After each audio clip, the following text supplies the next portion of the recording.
continuidade ao culto. Hoje estamos sem a Marilda aqui, né, para nos ajudar. E deixa eu ver, acho que a Miriam, quando for necessário modificar para cá, assim, quando eles estiverem cantando, ou voltando aqui um pouquinho, né? Explica para ela só. Né? Ela sabe, ela é fotógrafa. Muito bem. Nós vamos então nos colocar em pé em nome do nosso Senhor, Salvador Jesus, para orarmos e consagrarmos esses momentos ao Senhor, momento de culto, de adoração, de louvor, porque nós temos muito o que agradecer, o que louvar. Em primeiro lugar, quem respirou hoje? Amém. Estamos todos saudáveis, com a graça de Deus. Deus tem cuidado de nós, né? Vivemos praticamente numa guerra contra uma situação difícil no mundo todo. Deus tem cuidado. Choramos aqueles que ficaram feridos, como soldados feridos no meio do caminho, mas louvamos a Deus, porque o Senhor nos tem sustentado para pregar a sua palavra. Né? Nós vamos então, neste momento, orar ao Senhor, mas com o coração muito agradecido a Deus. Feche os seus olhos.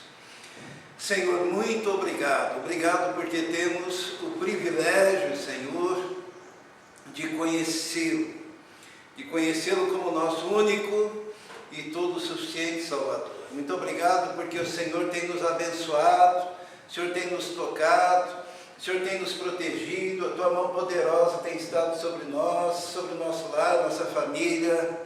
Cada um da Tua igreja, ó Deus, tem sentido, nesse período da história, os cuidados do Senhor, a proximidade do Senhor em abençoar. Continue, Senhor, agindo, que o Teu Espírito Santo neste momento esteja nos tocando, que possamos apresentar ao Senhor a adoração, ao culto, o culto que somente o Senhor é digno, o Senhor merece. Nos abençoe, nos capacite, nos prepare para ouvirmos a Sua voz, a Sua palavra, ó Deus. Toma conta, Senhor, deste lugar, porque sabemos que o culto só faz sentido com a Tua presença, com a Tua graça, com a manifestação do Teu Espírito e do Teu poder. Pedimos isso, Senhor, em nome de Jesus. Amém. Amém. Os irmãos podem se assentar e nós vamos louvar a Deus cantando uma canção de adoração ao nosso Deus. Louvemos ao Senhor. Senhor.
que Cristo morreu a nossa morte para vivermos a sua vida. Ele é o nosso substituto. Conhecer o Evangelho é isso, sabe? Muitas vezes a gente tem essa expressão, né? Você conhece a palavra. E quando a gente pergunta, a pessoa conhece que Deus é bom, Deus é meu Papai Noel, que ele pode orar, que a gente pode cantar, que ele pode louvar, conhece histórias bíblicas. E a pessoa pode conhecer a Bíblia toda, inteira, de cor. Mas se ele não souber que Jesus morreu a nossa morte, para que nós vivêssemos a sua vida. Se você não souber que Jesus um dia foi seu substituto na cruz, que Jesus é o justo e o justificador daquele que tem fé, ele é justo e justificador, né?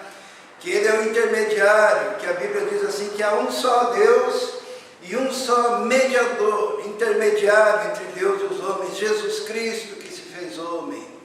Se a pessoa não souber, que se ela não entender essa mensagem, entregar o coração a Jesus, ela está eternamente perdida. Ela pode conhecer toda a Escritura, ela pode citar a Bíblia de cor, mas ela ainda não chegou ao ponto fundamental, que é a boa notícia de que Jesus Cristo morreu por mim, por você, como nosso substituto. É muito interessante aquele ladrão lá na cruz, né? Ao lado de Jesus. Ele teve tempo de fazer um curso de teologia, será? O que vocês acham? Ele estava lá, sendo morto, na cruz. Ele não teve tempo de fazer um curso de teologia. Ele não teve tempo de entrar no discipulado.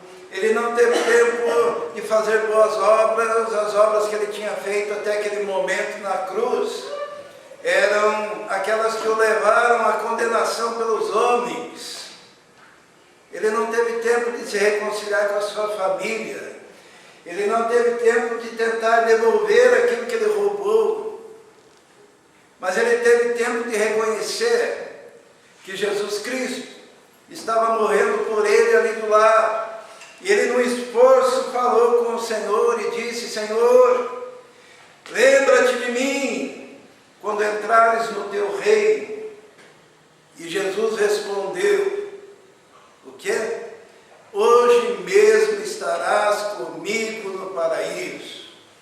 Naquele mesmo dia, ele estaria com o Senhor no paraíso. Tem alguns falsos teólogos que dizem que Jesus falou assim: em verdade te digo hoje, estarás comigo no paraíso. E é uma daquelas velhas torções que se fazem para que a Bíblia dê o entendimento que a pessoa quer que ela dê. Na verdade, Jesus falou o quê? Hoje mesmo estarás comigo no paraíso. Porque quando a gente sai aqui do Cronos, do templo, a gente vai para onde? Para o Kairos, que é o templo de Deus. O templo de Deus não é que nem o nosso tempo. O nosso tempo é cronológico, né? Então a gente pensa assim: eu tenho que morrer, daí lá, né? Como se Deus tivesse amarrado esse tempo. Deus está no Kairos. Você morre aqui, entra no Kairos, no templo de Deus. E o templo de Deus é a eternidade. E estar na presença de Jesus é estar na presença do Espírito Santo, é estar na presença do Pai. Porque nós cremos que há um só Deus que se manifesta em três pessoas: Pai, Filho e Espírito Santo. Então, quando Jesus diz: hoje mesmo estarás comigo no paraíso, isto é, hoje mesmo você estará na presença de Deus. E aquele homem foi salvo porque entendeu o Evangelho. Que não adianta ser conhecedor da palavra, não. Você tem que conhecer que Jesus Cristo é o teu substituto. Porque você pode querer da palavra só as partes boas. Aquelas partes, né, de prosperidade, de bênção, de riqueza, né? Tudo aquilo lá, todo mundo quer. Mas se você não quiser pessoal com Jesus, você estará eternamente perdido, condenado. Vamos cantar mais uma canção. Falamos agora, né, sobre o ladrão crucificado ao lado de Jesus, e nós vamos cantar essa canção.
Não morreriam sem que primeiro vissem vir o Filho do Homem. Poxa, e a gente pensa, mas o Filho do Homem não voltou ainda, Jesus ainda não voltou. E Jesus falou que muitos daqueles que ali estavam não morreriam sem ver. Quem que viu? Tá?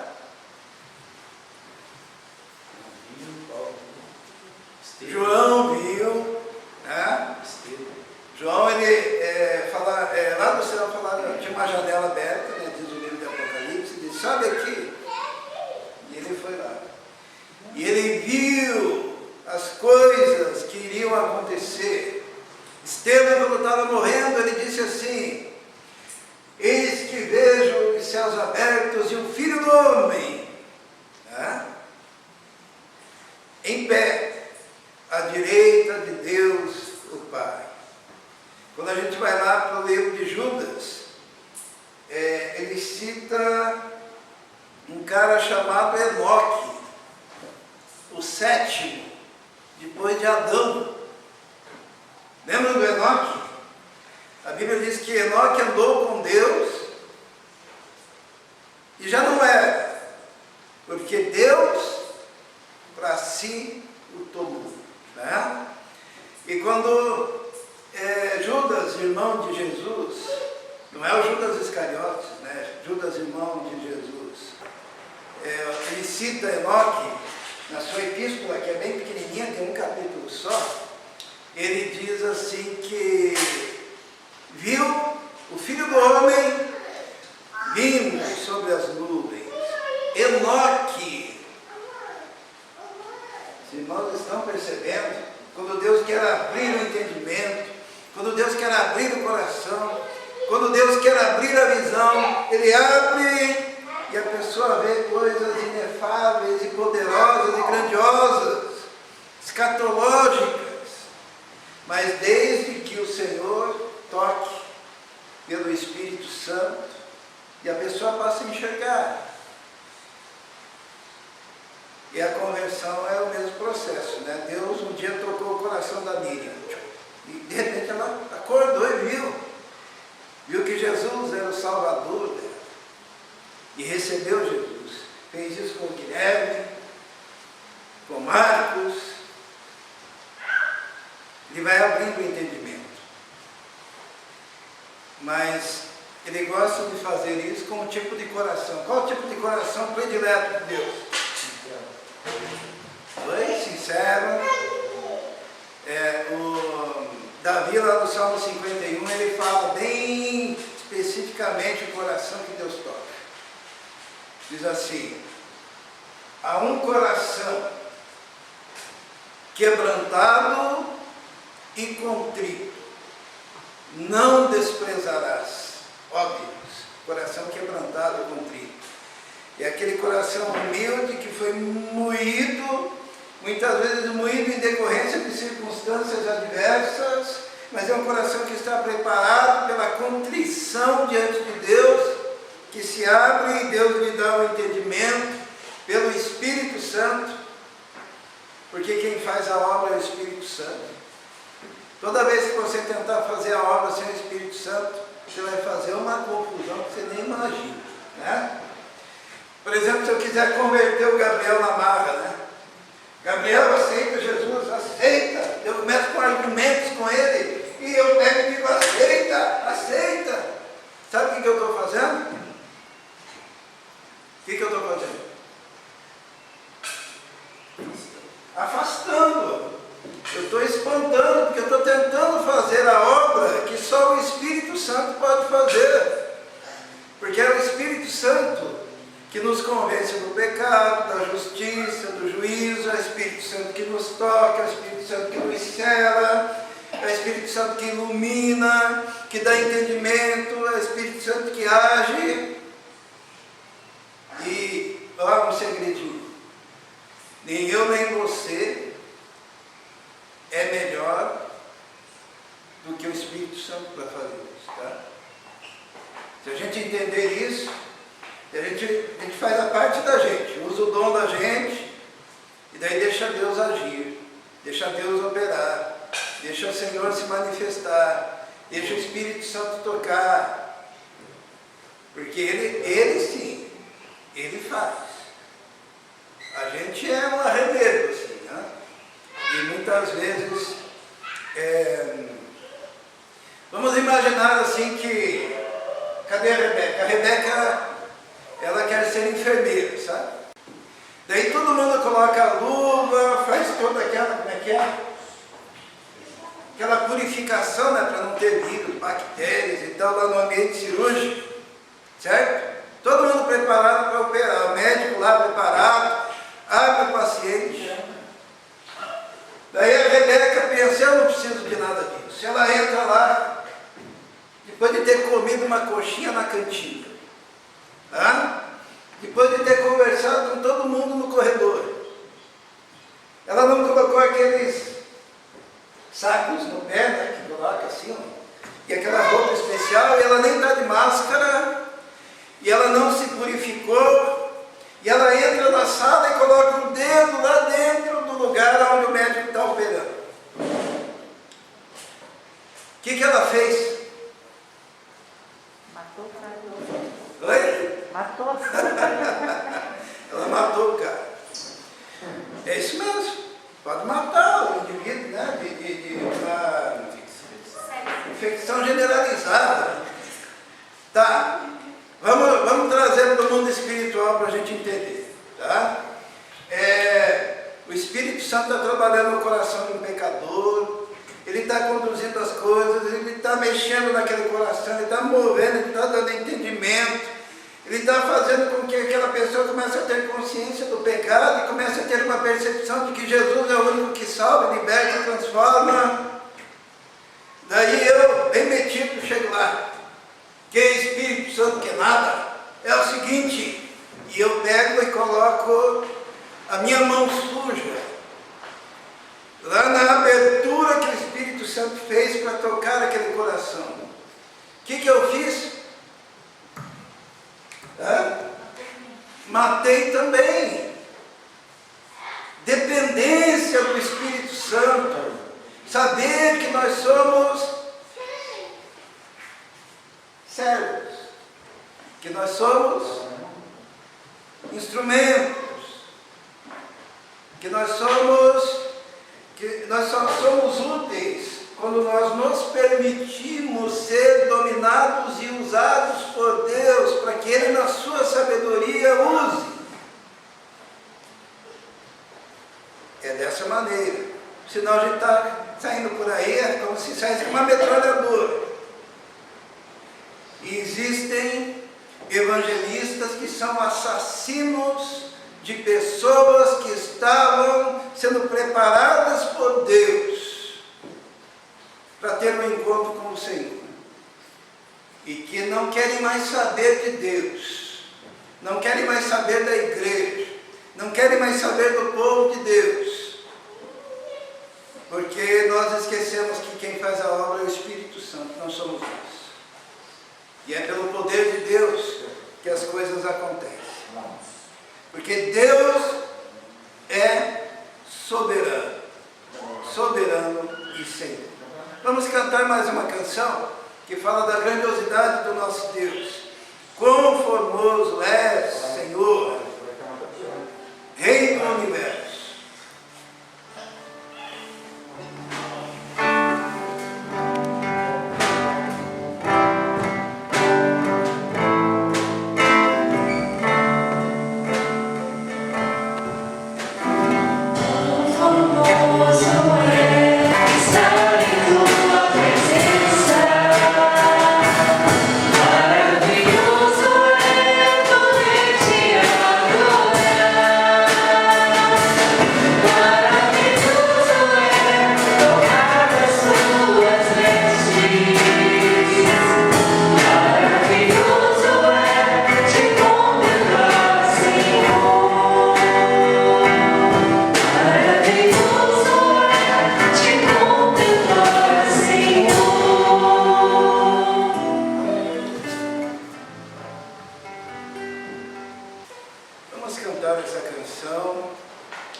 Somente a ti.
2 Crônicas, no capítulo 20.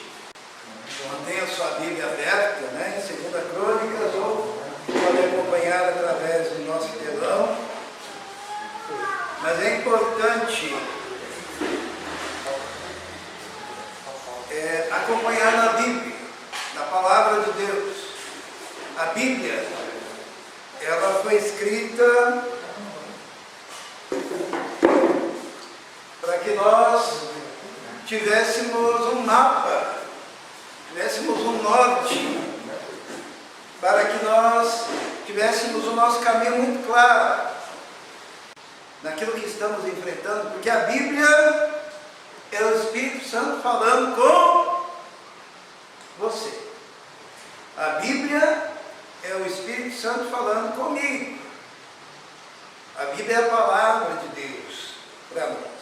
E o Senhor pega e faz com que essa palavra tenha significado para nós, né?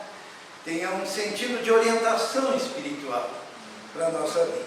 E diz assim a palavra de Deus: e sucedeu que, depois disto, os filhos de Moabe e os filhos de Amon, e com eles outros dos amonitas, vieram a peleja contra Jeosafá. Então vieram alguns que avisaram a Jeosafá, dizendo: vem contra ti uma grande multidão, da além do mar e da Síria. E eis que já estão em Hazazon-Tamar, que é em Gede. Então Jeosafá temeu e pôs-se a buscar o Senhor, e apregoou um jejum em todo o Judá. E Judá se ajuntou para pedir socorro ao Senhor. Também de todas as cidades de Judá vieram para buscar ao Senhor. E pôs-se Jeosafá em pé na congregação de Judá e de Jerusalém, na casa do Senhor, diante do pátio novo. Que problemão, hein? O rei Jeosafá estava, porque alguns reis se levantaram contra Judá, os filhos de Moabe, os filhos de Amon, e com eles outros amonitas vieram a peleja contra Josafá. Diversos reinos se uniram, e era uma grande multidão armada contra o povo de Judá. Então eles vinham já, iriam dominar a cidade com o país, né? A tribo de Judá, aquela nação, com muita violência. Eles eram conquistadores. Havia uma união entre aquelas nações para destruir e acabar com o povo de Deus. E Josafá, então, ele teve medo, ele temeu. O que fazer agora? O que eu vou fazer? E olha só, quando vieram os mensageiros, vieram alguns e avisaram para Josafá: vem contra ti grande multidão, um exército, da além do mar e da Síria, e já estão chegando. Sabe quando a gente está com aquele problemão que não tem saída? Aquela dificuldade que nós olhamos para as nossas forças e percebemos que nós em nós mesmos não temos condições de resolver aquilo. Era a situação de Josafá. Ele pensou assim: que farei? Que farei? E ele tinha a responsabilidade de toda aquela nação diante de si. Não é diferente do que a gente enfrenta de vez em quando, né? De vez em quando os problemas parecem que são maiores do que nós. E não existe solução. E não tem uma maneira de agir. E daí? O que nós podemos fazer? Diz a palavra que Josafá temeu.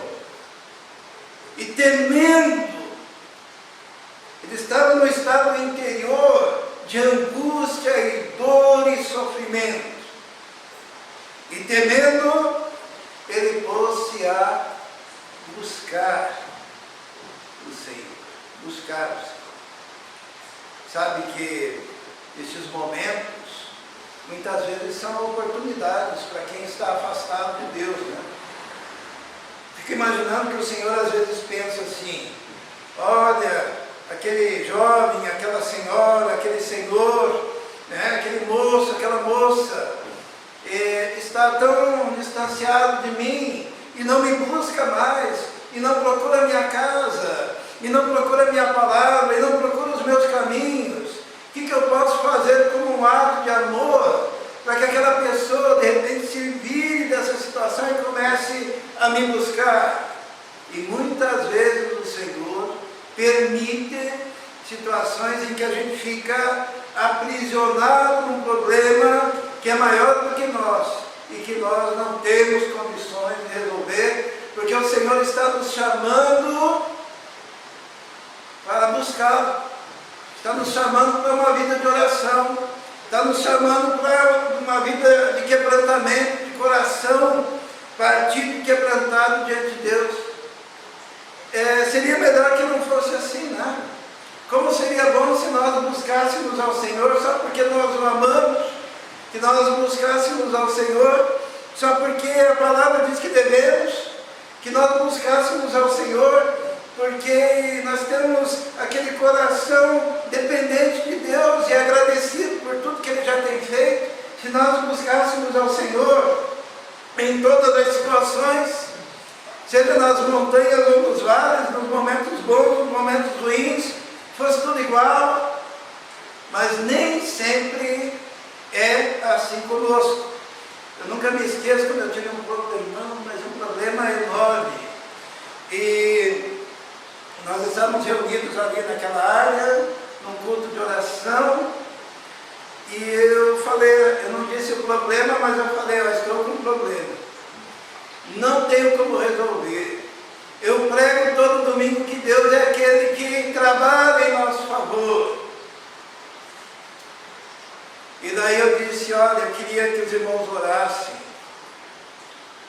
E é muito interessante que um por um, na hora que eu sempre digo, você tem um motivo de oração, você tem um motivo de oração, você tem um motivo, você tem um pedido de oração. E naquela noite todos disseram, eu vou orar pelo pastor.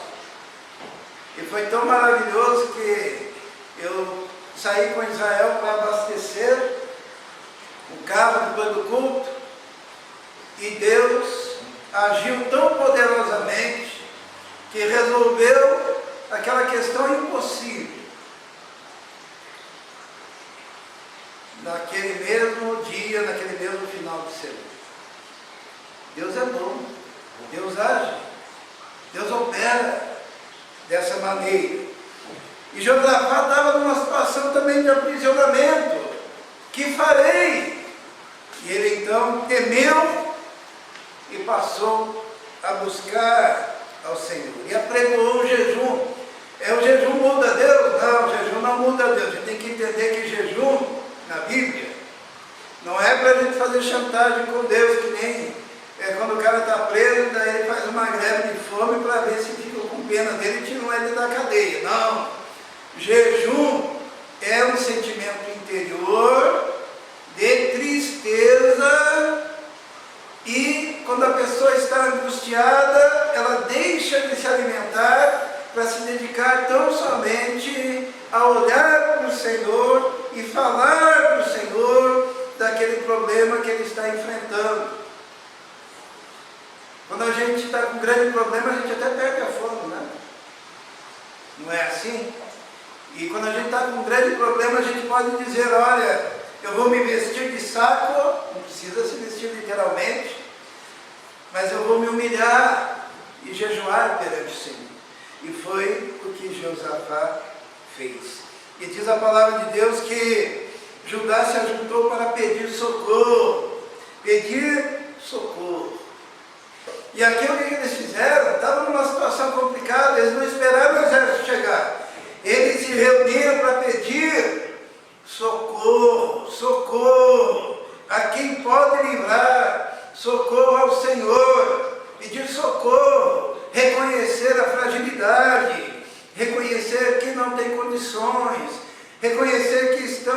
esgotadas as possibilidades, reconhecer que agora somente o Senhor pode agir.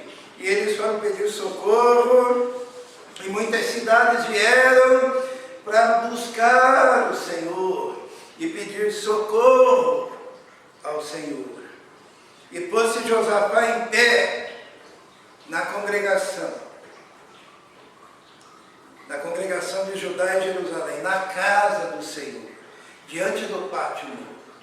Irmãos, semana passada a gente falou que tinha aqueles botões, Cristo sim, igreja não, né? E hoje nós vivemos uma época dos desigrejados, daqueles que apesar do Senhor Jesus ter formado a sua igreja, o Senhor ter estabelecido a sua igreja, o Senhor ter falado que sobre Ele mesmo, que é a rocha, seria estabelecida a igreja. Apesar da igreja ser mencionada em todo o Novo Testamento, e Paulo ter fundado igrejas locais em todos os cantos, apesar disso, tem muita gente hoje em dia que pensa que não precisa de igreja. São os desigrejados. Mas é na casa de Deus, é no meio do povo de Deus. Ali a gente se reúne, ali a gente busca a Deus em comunhão. A gente busca em casa, nós buscamos no quarto, nós oramos no caminho do trabalho, nós oramos em todas as situações, mas Deus se alegra quando o povo de Deus está reunido. Eu perdi a conta de quantos textos que nós já lemos aqui pregando, em que no momento de dificuldade Deus, através do profeta, mandava o povo se reunir para buscar o Senhor. É importante estarmos em comunhão. Por isso que um dos ataques maiores no momento no mundo é pelo fechamento das igrejas. No mundo, não é aqui no Brasil não, para que as igrejas fechem, para que as igrejas se tornem inoperantes. Casa de Deus, povo reunido, na igreja do Senhor, igreja local, como diz a Bíblia, porque se você lê a Bíblia, você não precisa nem ler os versículos, você lê só o enunciado. Paulo escrevendo à igreja que está em Éfeso, Paulo escrevendo à igreja que está em Colossos, Paulo escrevendo à igreja que está lá em Corinto, Paulo escrevendo à igreja da Galácia. Por quê? Porque tinha igreja local para tudo quanto é lado. E Deus tinha esse propósito, por isso que está lá na Bíblia. E o povo, na hora do problema, se reuniu na casa do Senhor, diante do pátio novo. E disse, Josafá, o líder, o rei, orou. Essa oração é muito importante, irmãos, porque ela desvenda algumas coisas. E a primeira coisa que ela desvenda, a oração de Josafá, é essa daqui, ó. Ele disse: Ah, Senhor, Deus de nossos pais, porventura não és tu, Deus nos céus? Não és tu que dominas sobre todos os reinos das nações? Na tua mão está a força e a potência, e não há quem te possa resistir. Primeira coisa, para resolver aquele problema, porque vinha aquela nação contra o povo de Deus, aquele homem orou tendo conhecimento profundo de Deus. Ele diz: porventura tu não és Deus dos céus, e tu não és aquele que domina todos os reinos da terra? O que ele está dizendo aqui? Ele está dizendo que Deus, Ele é Deus do céu e da terra. Tem gente que acha que Deus é só Deus lá no céu, E daí ficam aqui tentando alcançar o Deus que está lá no céu, fazendo rituais para esse Deus transcendente, para ver se Ele tem um pouquinho de misericórdia e desce aqui um pouquinho na terra para nos ajudar. É uma visão pagã. Mas Deus é Deus nos céus, mas é o Deus das nações, é o Deus que domina aqui na terra. Ele é transcendente, mas Ele é imanente. Ele é o que está aqui agora. Quando Jesus veio a esse mundo, ele escolheu o nome. Qual o nome? Emanuel. O que significa? Deus conosco. Deus que se fez carne. Quando Jesus vai ao céu, ele diz: não vos deixarei órfãos, enviarei o Paráclito, o Espírito Santo, para que fique com vocês para sempre.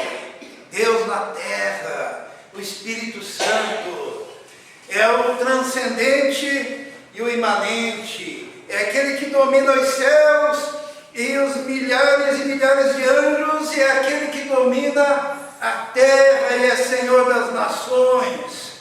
Não tem nada fora do seu controle. E Josafá, quando vai orar, ele diz assim: Senhor, o Senhor é Deus do céu, o Senhor é Deus na terra, na tua mão está a força, na tua mão está o poder, e não há quem te possa resistir. Quando a gente vive assim, é bem melhor a vida, sabe? Quando a gente sabe que Deus é Deus do céu, é Deus na terra. Daí a gente sabe que não está sozinho. A gente sabe que não precisa ficar com mandinga. A gente não precisa ficar com ritualísticas. Que não existe segredo para chegar até Deus, porque basta abrir a boca, Ele está ali. E você pode falar com Ele. E Ele vai agir. E Ele vai transformar qualquer situação. E nele está a força e a potência e o poder. O Senhor reina sobre tudo. Sabe, Jesus, quando viu o reino, diz assim: o reino de Deus está entre vós, ele diz. O reino de Deus está entre vós. Certo? Mas ele dizia: o reino de Deus está dentro de vós. E também ele dizia: o reino dos céus. E os irmãos percebem que Jesus está ensinando que o Senhor é Deus no céu, é Deus na terra, e Deus dentro dos salvos. Ele tem o domínio completo de todas as coisas. E é para esse Deus que a gente ora. E é com Ele que a gente fala. E ele continua a oração dizendo assim: porventura, ó nosso Deus, não lançastes fora os moradores dessa terra diante do teu povo Israel, e não a deste para sempre a descendência de Abraão, teu amigo. Irmãos, aqui é tão importante porque Deus é Deus no céu, Deus é Deus na terra, Deus tem o reino dos céus, mas Ele também, o reino de Deus está entre nós, e o reino de Deus está dentro de nós. Ele tem todo o poder, toda a autoridade, mas Ele é um Deus que se relaciona, porque Ele diz assim: Abraão, teu amigo. Então, esse Deus todo-poderoso, Ele quer ter intimidade, a ponto de te chamar de filho, de irmão, como Jesus disse que seria o primeiro entre muitos irmãos, de amigo. Abraão foi chamado amigo de Deus. Significa que nós podemos ter intimidade com Deus. E para ter intimidade com Deus, a gente tem que andar com Deus. A gente tem que falar com Deus. A gente tem que abrir o coração a Deus. A gente tem que se permitir ser dominado pelo Espírito Santo de Deus. E nessa intimidade com Deus, nós podemos abrir a nossa vida e falar das nossas limitações, e falar dos nossos problemas. É um Deus tão grandioso, mas é um Deus que se faz amigo. Ele se relaciona, Ele tem intimidade. Às vezes a gente quer um Deus, mas um Deus distante. Nós queremos um Deus, mas um Deus que a gente tenha que olhar para a transcendência, para tentar falar com Ele. Mas Ele é companheiro. A palavra Paráclito é amigo fiel. Além de amigo, é amigo fiel. E Josafá lhe diz: olha, o Senhor prometeu essa terra que nós estamos para Abraão, teu amigo. Você é amigo do Senhor? Você é amigo de Jesus? Amigo até o ponto de caminhar com Ele? Amigo até o ponto de pedir conselhos? Amigo até o ponto de ter aquele relacionamento em que você conversa com Ele diariamente? Amigo até o ponto de você perceber a presença dEle no trabalho, nos estudos, no dia a dia? Que tipo de intimidade você tem com Deus? Deus, Ele chama você para uma vida profunda, por isso que é mais do que religião, é relacionamento.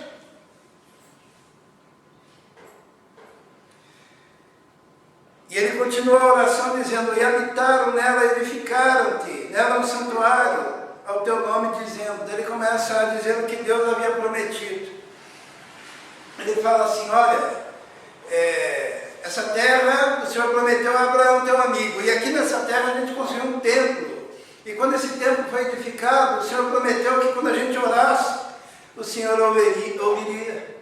E ele diz assim, que orando dentro da casa de Deus, diz assim, ó, se algum mal nos sobrevier, espada, juízo, peste ou fome, nós nos apresentaremos diante desta casa e diante de ti, pois teu nome está nessa casa, e clamaremos a ti na nossa angústia, e tu nos ouvirás e nos livrarás. Ele está falando: olha, nós construímos uma igreja do Senhor. No Antigo Testamento era o templo, e o Senhor prometeu que quando nós estivéssemos reunidos, buscando, clamando, orando, e viesse a fome, e viesse a peste, e viessem as guerras, nós clamaríamos ao Senhor e o Senhor nos ouviria. E é isso que nós estamos fazendo hoje. Esse é o argumento de Josafá. É isso. Sabe, nós estamos na mesma situação, que a gente está na casa de Deus, reunidos, buscando ao Senhor, clamando ao Senhor e orando. Significa, se você pedir aí onde você está, falando com o seu amigo, que é Senhor do céu e da terra, Ele vai te ouvir, Ele vai transformar a tua vida, Ele vai transformar o teu futuro, Ele vai operar, se você estiver nessa situação, clamando de coração ao Senhor. Ele fala dos seus inimigos e logo em seguida ele diz assim: ah, nosso Deus, porventura não nos julgarás? Porque em nós não há força perante essa grande multidão que vem contra nós, e não sabemos o que faremos. Porém os nossos olhos estão postos em ti. Que oração bonita, irmãos. Josafá está dizendo: ó, diante desse grande exército, dessa grande multidão, nós não sabemos o que fazer. Porém, os nossos olhos estão fixados em ti. Que coisa maravilhosa quando você tem para quem olhar, sabendo que Deus tem todo o poder no céu e na terra para agir. Josafá ele diz: os meus olhos, os olhos do povo, os nossos olhos, estão fixados no Senhor, porque nós não sabemos o que fazer. Talvez você hoje esteja numa situação que você não saiba o que fazer. Às vezes nós passamos por situações assim. Eu já passei por muitas situações em que eu não sabia o que fazer. E em todas elas, os meus olhos estavam fixados no Senhor, porque de lá viria o socorro. O salmista diz assim: elevo os meus olhos para os montes, de onde me vem o socorro. O meu socorro vem do Senhor, que fez os céus e a terra. Não dormirá o guarda de Israel, não dormirá e nem dormitará aquele que cuida de Israel, o seu povo. Nosso Deus não dorme nem cochila, mas os nossos olhos voltados a Ele. Era essa a situação do povo, quando não sabia o que fazer. Talvez você não saiba o que fazer, mas tem o Senhor aqui, que pode agir na sua vida. E todo Judá estava em pé perante o Senhor, ouvindo a oração e orando junto com Josafá, né? Como também as suas crianças, as suas mulheres e os seus filhos. Irmãos, a Bíblia vive dizendo, buscar o Senhor traga a família toda. No começo do culto eu falei assim, o Senhor ama as criancinhas. Não se preocupe, criança é mais agitada, é normal, né? Então deixa a criança que ela está louvando a Deus do jeito dela. Mas traga as suas crianças para a casa de Deus. Traga. Que ela participe do ambiente onde o Espírito Santo está agindo. E aqui, todo Judá, as crianças, as mulheres e os filhos, reunidos. Então veio o Espírito do Senhor, no meio da congregação, sobre Jaziel, filho de Zacarias, filho de Benaía, filho de Jeiel, filho de Matanias, levita, dos filhos de Asaf. Esse Jaziel era parente de Asaf. O que Asaf era mesmo?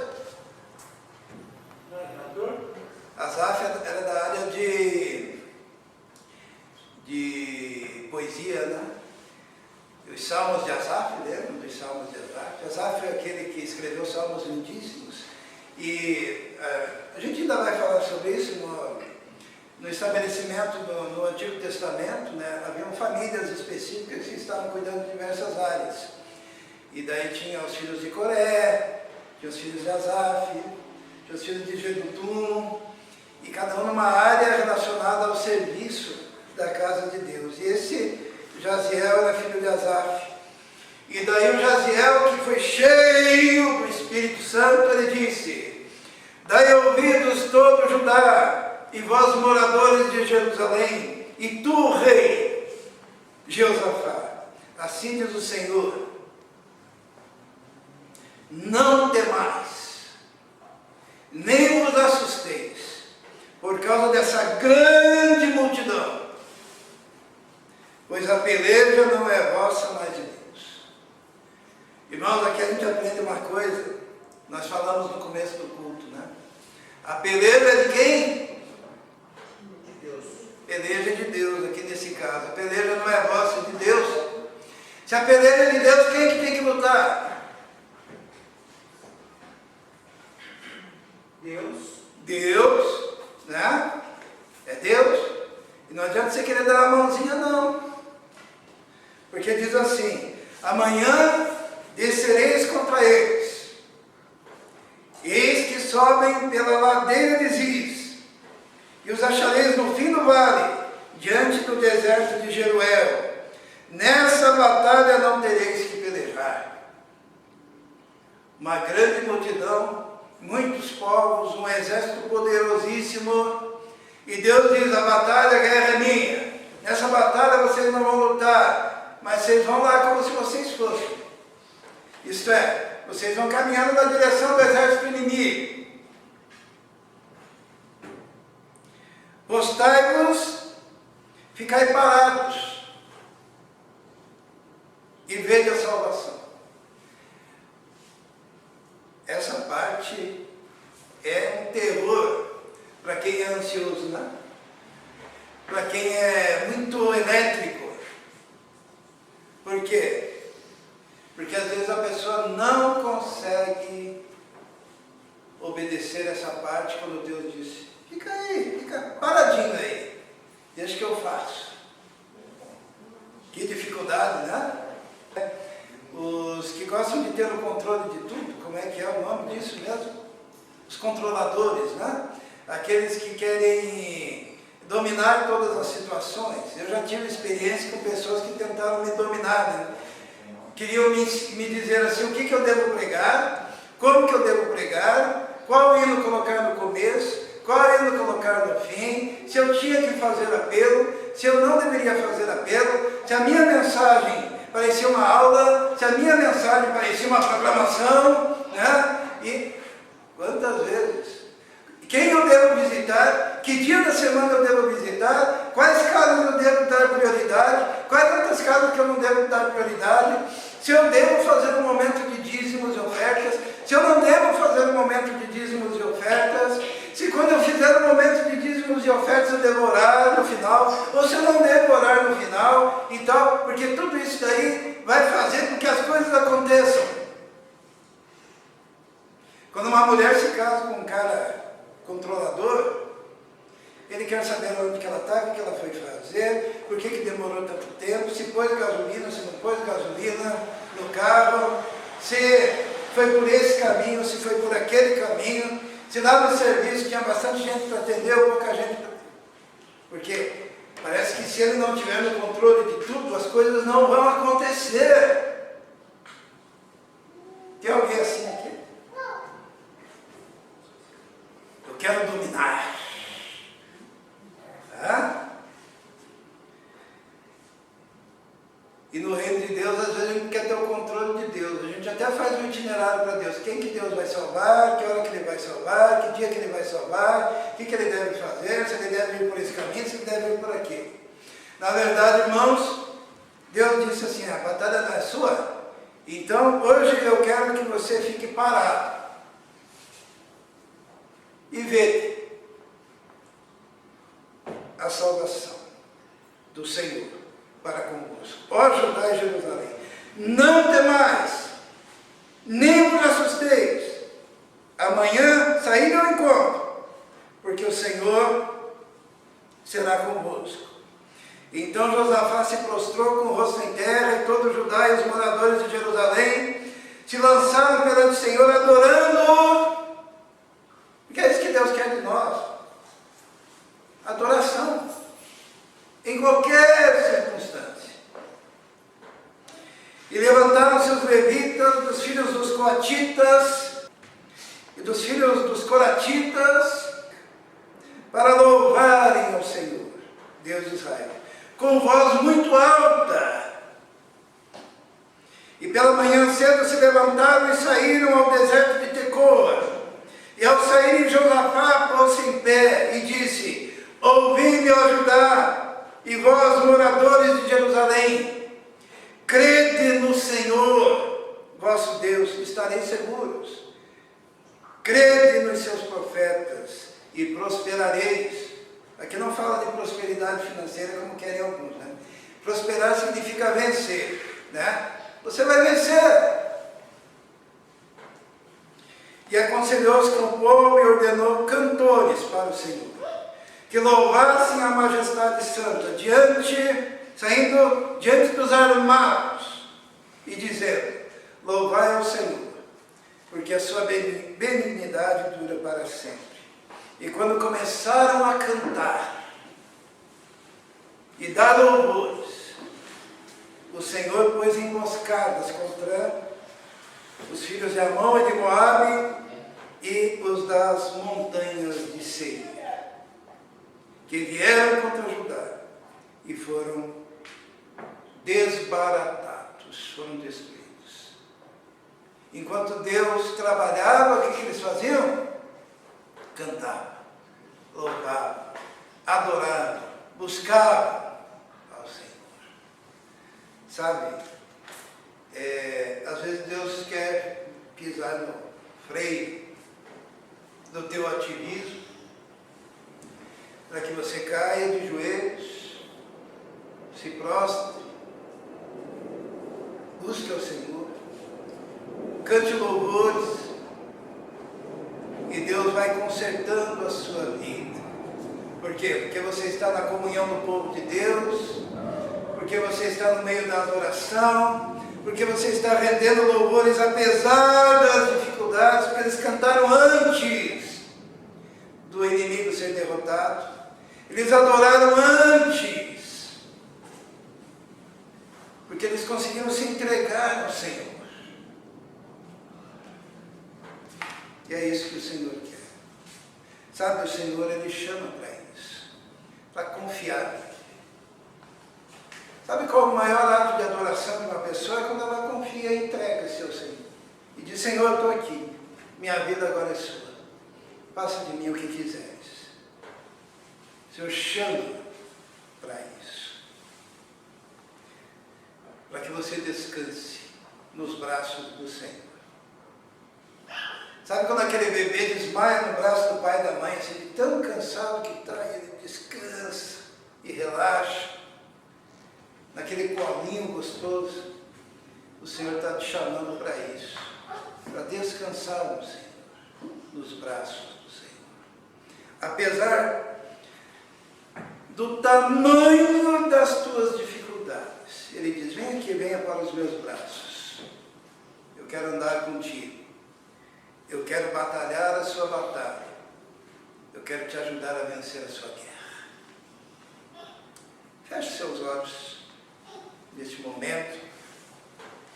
E eu quero te fazer um convite para que entregue o seu problema ao Senhor neste momento. Entregue a sua vida ao Senhor neste momento. Entregue o seu coração ao Senhor.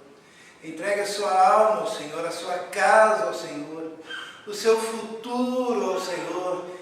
E faça um compromisso hoje de andar com o Senhor e somente com o Senhor, em meio a qualquer dificuldade, mas você atrelado ao Senhor pelo resto da sua vida. Faça esse compromisso no seu coração. Vamos orar. Senhor nosso Deus, muito obrigado pela história de Josafá. Obrigado porque sabemos que podemos confiar em Ti. Que o Senhor pode batalhar as nossas batalhas e nos fazer mais do que vencedores quando nós entregamos os nossos problemas a Ti, o nosso coração a Ti, a nossa alma a Ti. Pedimos então neste momento que o Senhor esteja selando aquele coração que se entrega a Ti neste momento. Que o Senhor esteja dando paz a esse coração. Que haja nesse coração o desejo de Te adorar, sabendo que o Senhor é Deus no céu e na terra, e que o Senhor tem o controle de todas as nações, de todas as circunstâncias. Esteja abençoando esta vida. Eu te peço em nome de Jesus. Amém. Eu vou convidar uma apresentação especial agora neste momento, que fala sobre descansar nos braços do Senhor. E aquele que veio preparado para entregar seus dízimos e ofertas, poderá fazer. Deus cuida de ti.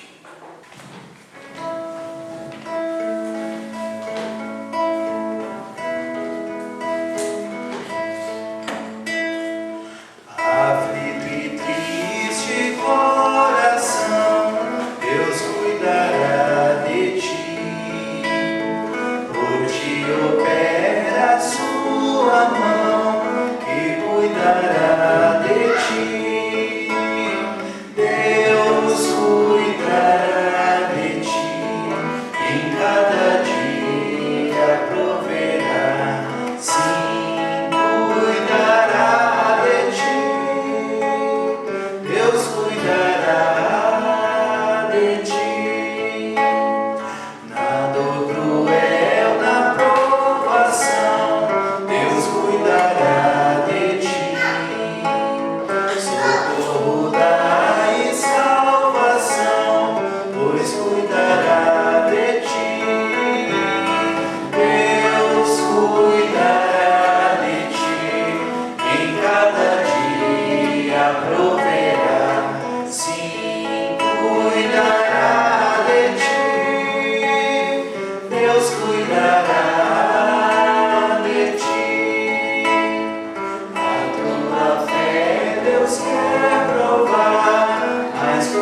os seus anjos e opera através do seu Espírito para promover conversões, mudanças, libertações.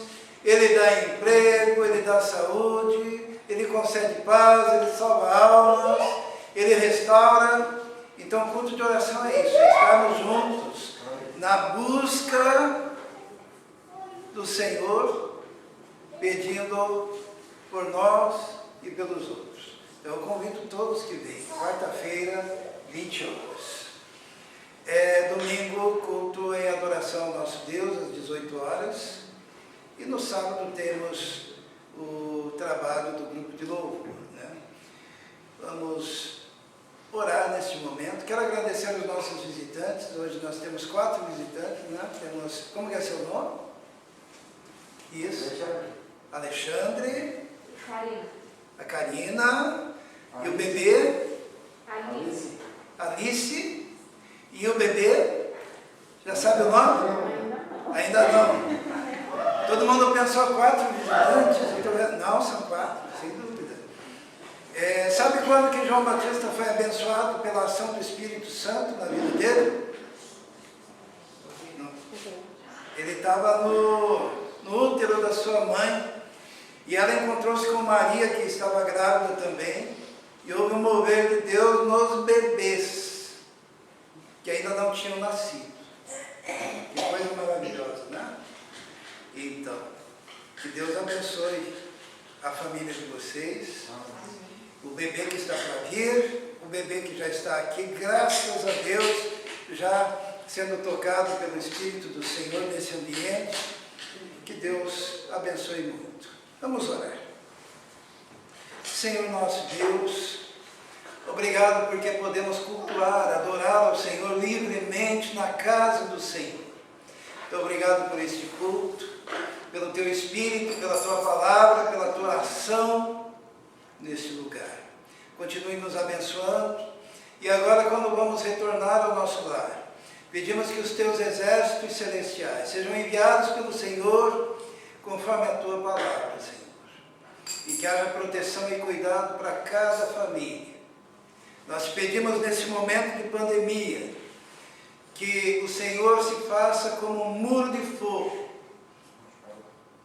protegendo cada irmão, cada família, os filhos, os netos, os pais, os avós, todos colocados nas Tuas mãos, ó Deus, pedindo a Tua graça e proteção. Esteja abençoando cada vida, dê força, eu te peço, para o trabalho, saúde para o trabalho, inteligência para o trabalho, para os estudos, para todas as atividades. E nos livre, Senhor, de toda a violência no trânsito, toda a violência urbana, todos os males, ó Deus. Pedimos a Tua proteção. E que a graça do nosso Senhor e Salvador Jesus Cristo, o amor de Deus, o Pai, e a comunhão do Espírito Santo esteja com todos vós agora e para todos sempre. Amém. Que Deus abençoe a todos. Dê um abraço aí do seu irmão e até quarta-feira.